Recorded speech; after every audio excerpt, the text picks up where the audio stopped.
Tema firman Tuhan pada hari ini adalah Miracle from Heaven.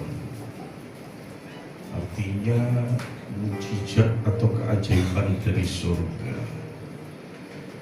Dampak dari kemajuan zaman, saudara, terjadi meningkatnya aktivitas, kesibukan, karena mobilisasi juga berbagai bidang itu mesti bergerak cepat. Rivalitas juga meningkat. Maka manusia dituntut untuk lebih banyak mengaktifkan logikanya. Ini agak sedikit ada trouble ya.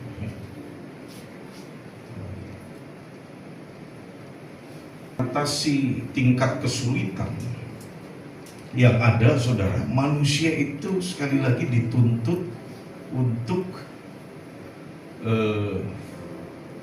lebih banyak menggunakan logikanya untuk mengatasi tingkat kesulitan itu.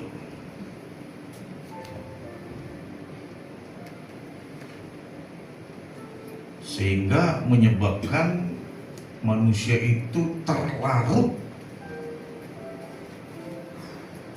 dengan kebiasaannya menggunakan logika atau berlogika. Sehingga pada akhirnya muncul sebuah pertanyaan, ya, masih relevankah mukjizat atau keajaiban itu dipercayai di zaman sekarang ini? Banyak orang yang meragukan atau bahkan tidak percaya dengan yang namanya mukjizat. Maka mukjizat tidak terjadi karena nggak percaya. Ya. Di dalam kitab Ibrani 13 ayat 8,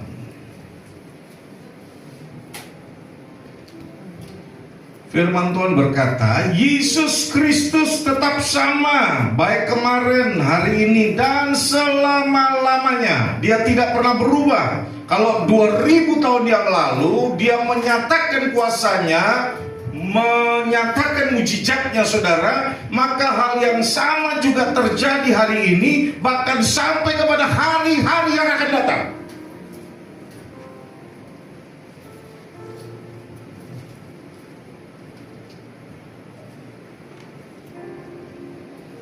Mazmur 34 ayat 18.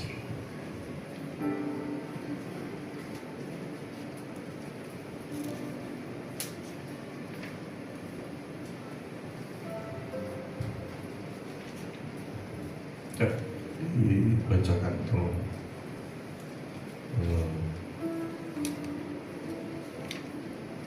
Pak Didi, silakan. Mazmur 34 ayat 18.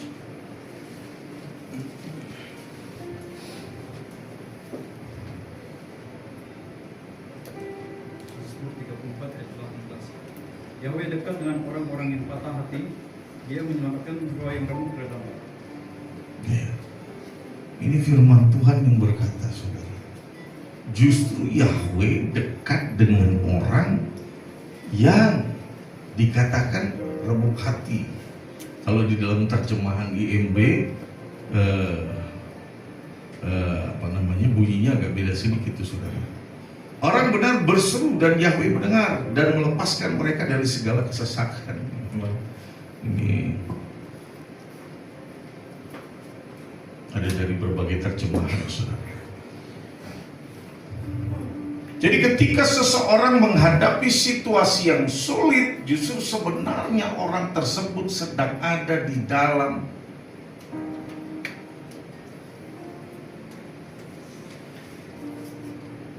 hadirnya Yahweh.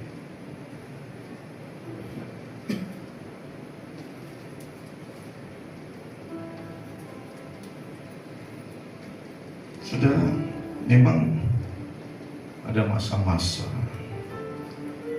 di mana sepertinya doa kita itu tidak dijawab. langit sepertinya tertutup. Nah, ketika sampai di dalam situasi ini, yang harus ada di dalam kita itu introspeksi diri. Jangan nyalain orang lain juga, apalagi nyalain Tuhan. Ini yang mesti kita kerjakan, ini yang mesti kita lakukan.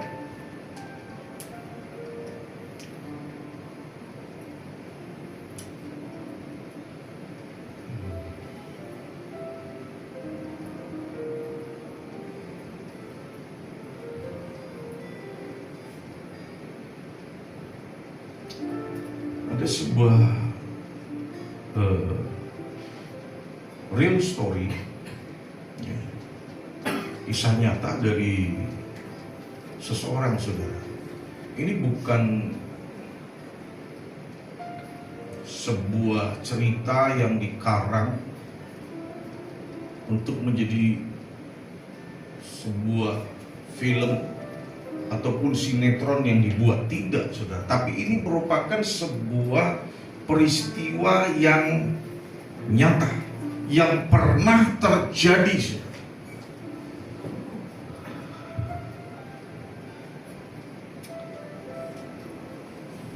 Kalau nggak diperbaiki, sangat mengganggu.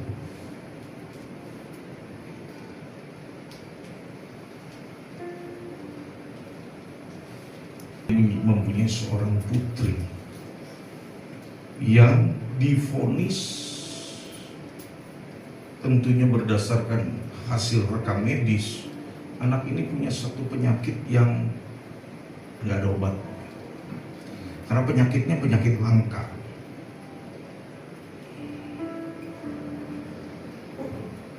Jadi dengan arti kata lain, penyakit ini sekali lagi tidak bisa disembuhkan. Dokter sudah menyerah.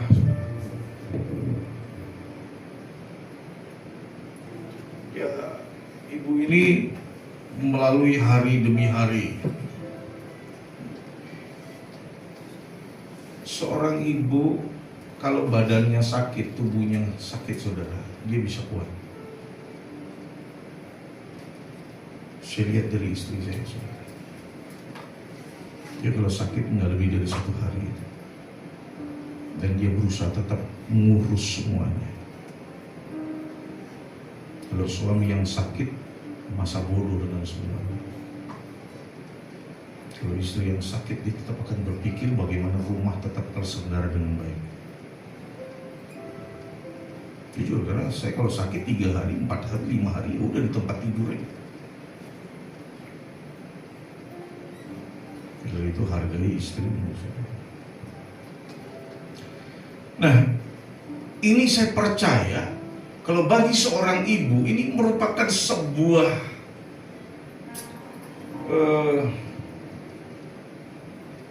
situasi yang gak enak, saudara. Kalau tubuhnya sendiri sakit, dia akan berusaha tetap tegar, tetap kuat. Tetapi masalahnya di sini adalah anaknya yang sakit. Dia melihat bagaimana anak itu menderita. Oleh karena rasa sakit, apakah terus kemudian ibu ini berhenti berdoa? Tidak, saudara. Dia terus berdoa. Doanya terus dinaikkan kepada Elohim. Namun ketika hari-hari itu terus berlangsung, dia melihat kenyataan yang terjadi. Harapannya lama-lama memudar.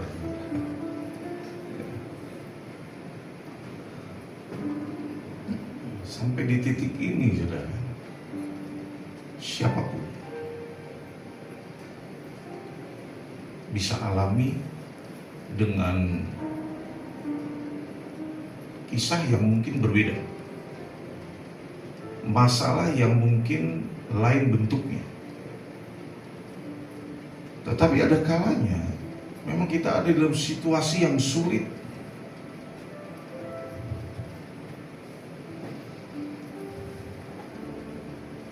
Kalau kita ada di posisi ibu ini, saudara, maka hal itu mungkin saja juga terjadi atas kita, saudara. Sampai di titik ini bisa saja imannya mulai goyah. Dan itu terjadi atas dia, saudara, bahwa hatinya bahkan mulai bertanya, Tuhan, di mana Engkau? Sepertinya tidak menolong aku.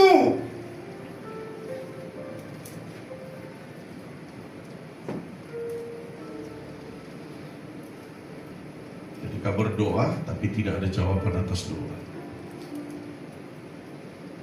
Ketika berharap, tapi tidak ada perubahan. Bertahan, tapi semakin lemah. Itu yang dialami oleh ibu ini, saudara. Dan tidak menutup kemungkinan kita juga pernah ngalamin hal ini. Walaupun mungkin bentuknya berbeda, tetapi penderitaan yang paling menurut saya sangat menderita waktu kita lihat anak kita menderita. Kalau kita menderita buat anak itu udah biasa. Tapi ketika kita melihat anak kita menderita karena sakit penyakit, itu berat beban itu. Itu dialami oleh ibu ini, oleh Kristi.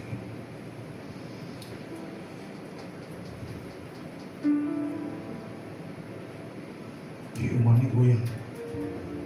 Bisa aja kita juga ngalamin hal itu, saudara. Ketika situasi yang kita hadapi sepertinya sulit, tidak ada jalan keluar, maka bisa saja kita berseru, Tuhan, di mana Kau? Kita mau minta Tuhan tolong kita.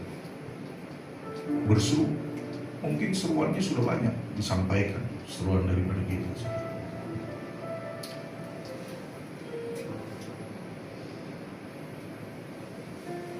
Namun cerita ibu ini belum berakhir, saudara. Tadi yang pertama, imannya mulai goyah. Yang kedua, berjumpa dengan Yesus. Ini sebuah peristiwa yang sebenarnya sangat penting. Saya gak pernah bayangkan saya masuk ke dalam panggilan pelayanan. Itu bukan planning saya. Itu bukan apa yang saya cita-citakan, bukan.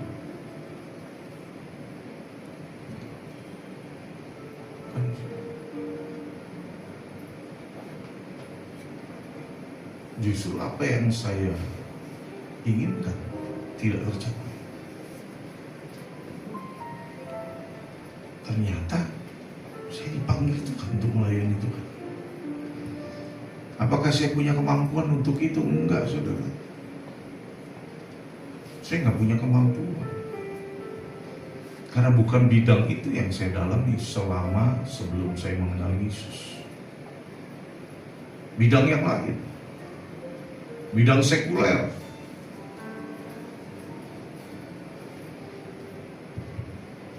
Karena saya biasa berdekatan dengan dunia usaha dan dunia militer.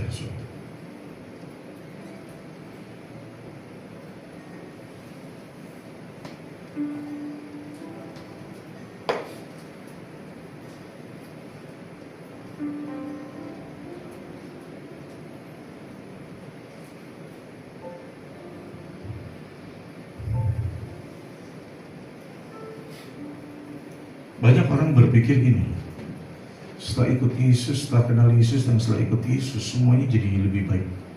Pasti semuanya akan lebih enak begitu.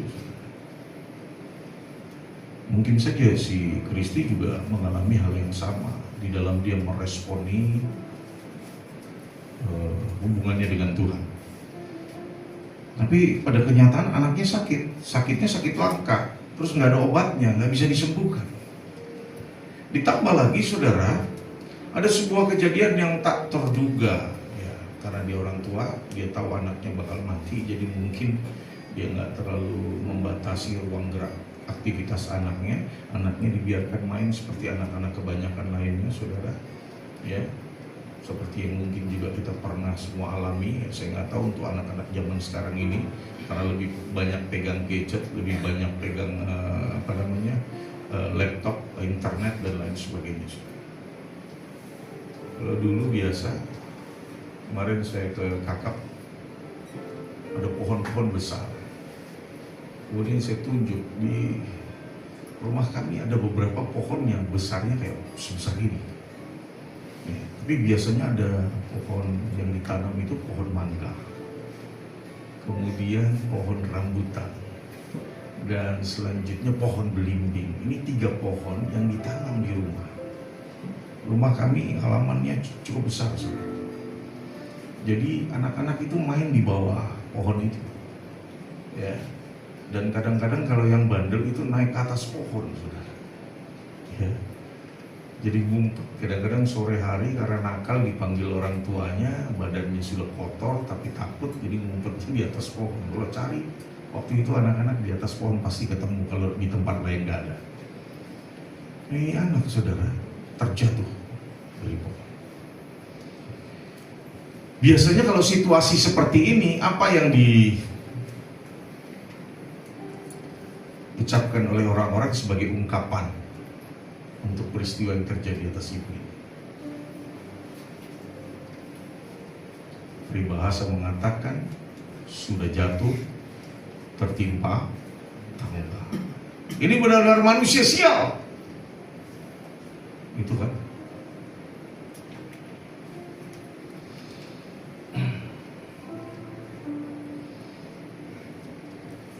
Namun saudara, anaknya pada saat dia jatuh, itu bukan hanya jatuh, tapi dia mengalami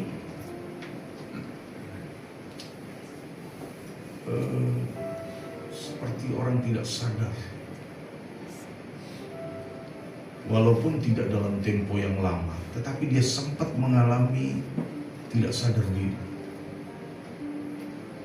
Ini benar-benar apa ya? Sesuatu yang tidak baik. Tapi tahu nggak saudara? Seringkali di dalam situasi yang tidak baik, sebenarnya di situ Tuhan sedang menyatakan maksud. Anak ini di dalam ketidaksadaran dirinya dia, saudara. Anak ini berjumpa dengan Yesus.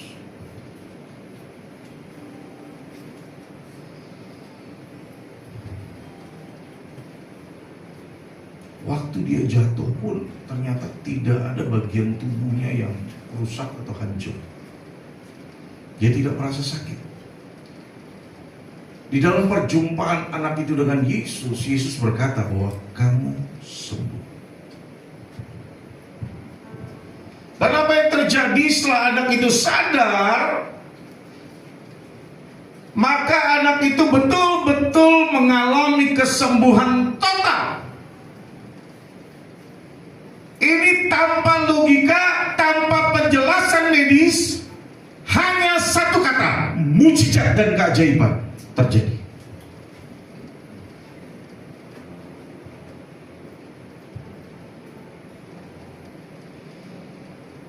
Ya sudah. Orang-orang pintar di bidangnya, di bidang medis dalam hal ini sudah menyatakan ini penyakit langka.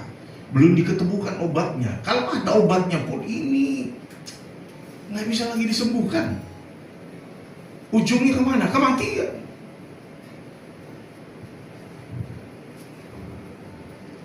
Tetapi ketika berjumpa dengan Yesus, apa yang terjadi, saudara? Situasi yang buruk diubahkan. Kadang-kadang kan kita membatasi karya Tuhan dengan logika kita, saudara. Dan sebenarnya melalui berbagai peristiwa yang sudah terjadi di gereja ini, kita bukan komunitas yang besar, tapi sampai hari ini kita berusaha berjalan di dalam kebenaran firman, tanpa malu untuk berkata-kata, tanpa malu untuk bersaksi kepada siapapun. Dan mujizat banyak terjadi. Hal yang tidak mungkin menjadi pasti bahkan di dalam Tuhan. Amin. Amin. Kalau saya ceritakan satu persatu terlalu banyak. Dan saya percaya peristiwa itu juga pernah Anda alami, hanya seringkali Anda menyangkalinya. Atau Anda berusaha untuk melupakannya karena minta sesuatu yang baru lagi.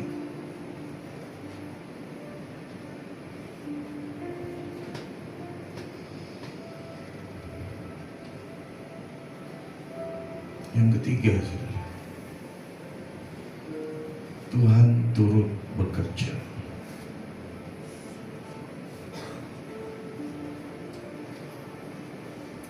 Tuhan itu nggak pernah diem, saudara.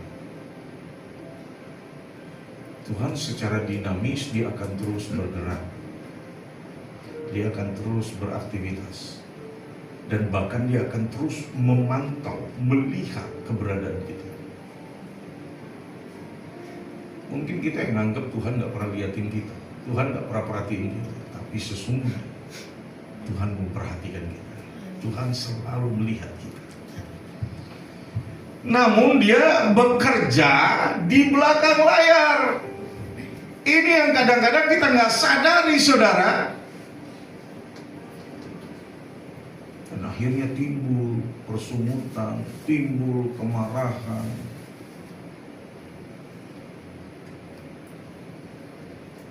marah dengan situasi, bersungut-sungut atas keadaan.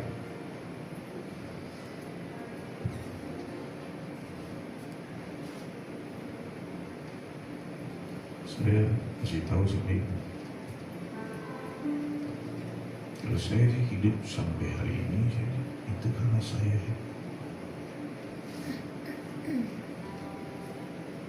mau dipakai oleh Tuhan. Dan Tuhan memandang saya berguna buat dia.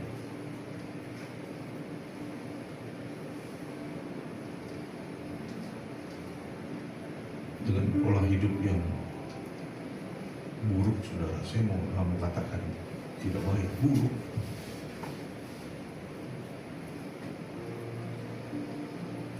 Orang yang hidupnya normal aja, baru masuk di usia sekarang ini, di atas kepala 5, itu banyak yang sudah kurang sehat. Apalagi kalau pola hidupnya dulu buruk. Jadi Anda bisa bayangkan. Maka saya kasih tahu, kalau saya hidup sampai hari ini itu karena saya melayani Bapak Yahweh. Dan saya nggak pernah malu untuk menyatakan itu. Saya nggak pernah berpura-pura. Enggak, saudara. Di komunitas apapun, saya akan selalu bicara. Bagian terima gak terima itu bukan urusan saya, itu urusan Tuhan. Urusan saya ngomong aja. Terus sampai hari ini, dengan berbagai konsekuensi yang mesti saya tanggung, ya. Tapi saya tahu kalau saya benar, pasti Bapak Yahweh sertai. Kadang-kadang itu pertimbangannya takut ditolak orang, takut dimusuhin orang, ngomong hati-hati, apa kata orang. Kalau kita melakukan kejahatan baru kita malu, saudara. Kalau kita pergi ke tempat-tempat yang tidak layak, baru kita malu kalau ketahuan orang. Nggak ketahuan orang pun malu karena Tuhan tahu. Tapi kalau kita melakukan kebenaran, jangan malu. Membicarakan, mewartakan kebenaran, jangan malu. Emang yang kita mau muliakan Tuhan atau diri kita, saudara? Saya nggak jadi populer, nggak masalah, no problem. Yang penting saya populer di hadapan Yahweh. Di hadapan manusia berapa sih? 60 tahun, 70 tahun kita bisa bertahan hidup. Tapi kalau populer di hadapan Bapa Yahweh, kita akan berada di kekekalan. Dengan segala kebaikan dan kemurahan Tuhan.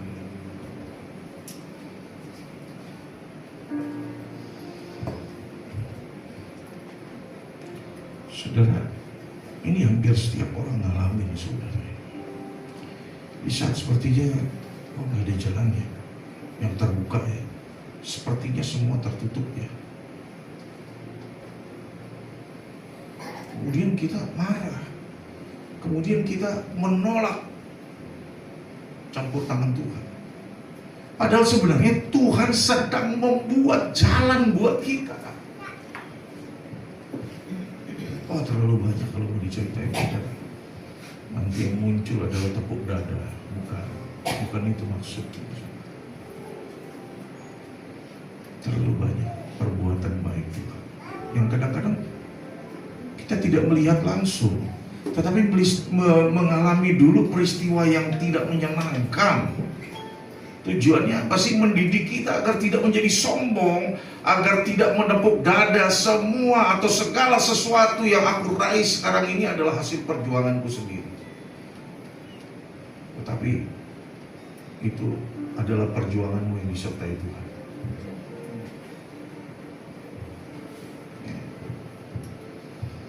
Maka saya sampaikan seringkali, saudara, untuk berhasil, ayo berjuang kuat-kuat, pasti kau berhasil. Tapi belum tentu kau beruntung. Ya. Berhasil, belajar baik-baik, pintar-pintar, saudara, pasti kau akan berhasil. Tapi belum tentu beruntung. Keberuntungan itu datangnya dari Tuhan. Amin. Ada peluang-peluang, ada kesempatan-kesempatan yang Tuhan buat untuk kebaikan kita, untuk kebaikan Anda dan saya, saudara. Ibu ini ngalamin, saudara. Dia seperti tidak melihat ada jalan buat anak. Tadi saya katakan, kalau seorang ibu sakit, dia akan menanggung rasa sakitnya itu seorang diri. Ya, beda dengan seorang ayah, saudara.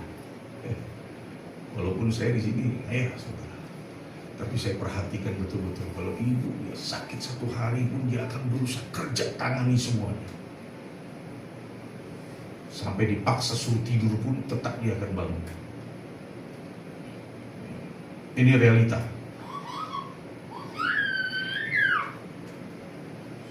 Tapi dia akan menderita ketika dia lihat anaknya sakit. Kalau itu bisa menghentikan dia dari segala kegiatan yang ada. Kalau untuk tubuhnya sendiri sakit, dia bisa meninggalkan rasa sakitnya demi pekerjaan yang ada di rumah. Tetapi ketika dia lihat anaknya sakit, dia bisa menghentikan semua aktivitasnya. Dia urus anaknya, fokus di situ. Karena itu penderitaan buat seorang ibu. Ketika dia lihat anaknya sakit, ini anaknya sakit, sakitnya nggak ada obatnya dan mau mati. Seorang anak melihat orang tuanya mati, saudara, itu adalah sesuatu yang natural, biasa. Tapi seorang orang tua, kalau dia melihat anaknya mati lebih dulu, saudara, itu penderitaan. Tetapi saya percaya orang-orang yang ada di dalam Bapa Yahweh, pertama tidak ada orang mandul, kedua tidak ada orang mati muda, yang ketiga tidak ada orang mati kecelakaan. Amin. Karena Bapa Yahweh bilang dia tidak merancangkan rancangan kejahatan, tetapi rancangan masa depan yang cerah penuh dengan harapan. Amin. Ini tiga nih, saudara, perhatikan baik. Kalau kita hidup dalam Bapa Yahweh, ya, jadi termasuk tidak ada kematian bayi. Itu saja. Kalau kita hidup berkenan kepada Bapa Yahweh. Oke, lebih lanjut. Ibu ini mungkin saja dia merasa dia sendirian, nggak ada siapa-siapa lagi.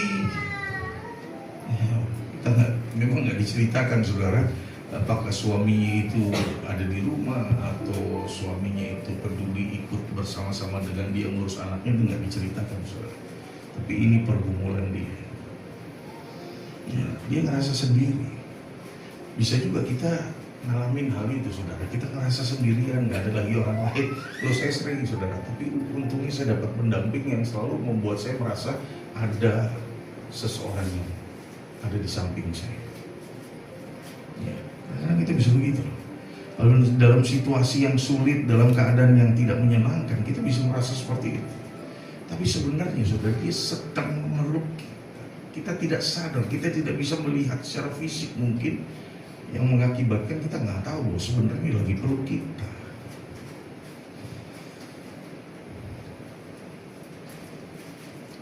Atau ketika suasana seperti yang dialami ibu itu, dia merasa semuanya kayaknya hancur nih. Sebentar lagi anak gue mau mati nih, karena penyakit ini nggak bisa disembuhkan. Atau apa sih yang kita alamin sekarang? Kok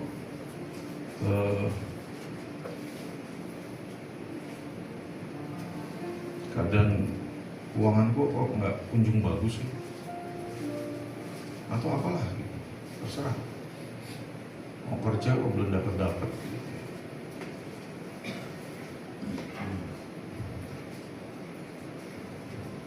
Jangan bersungguh-sungguh. Ingat bahwa Tuhan turut bekerja. Tujuannya apa? Supaya mendatangkan kebaikan bagi setiap orang-orang yang mengasihi Dia, yang terpanggil sesuai dengan rencananya. Ya kadang-kadang memang untuk sesaat kita bisa saja saudara kalau orang-orang seberang sana bilang hilaf, karena terdesak, karena kaget, karena terkejut, bisa saja sesaat kita mengalami yang namanya gusar atau marah. Tapi tetap kita harus kembali ingat bahwa di dalam setiap peristiwa pasti ada kebaikan bagi kita. Walaupun peristiwa itu tidak menyenangkan, tidak sesuai dengan apa yang kita rencanakan, tapi pasti ada kebaikan Tuhan yang Tuhan menyatakan. Jadi di saat semuanya terasa hancur, sebenarnya Dia sedang menyusun rencana yang lebih besar lagi dari sebelumnya untuk kita.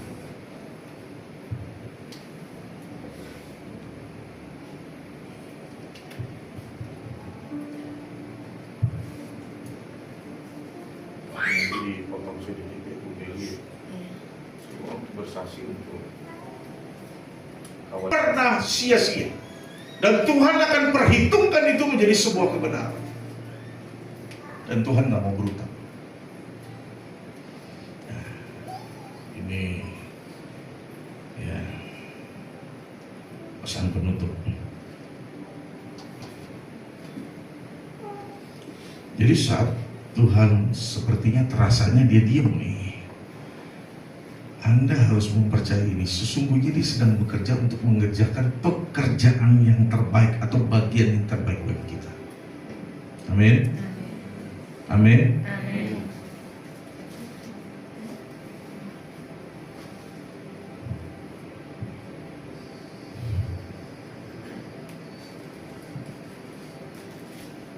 Ya, saya jemput undang kita semua.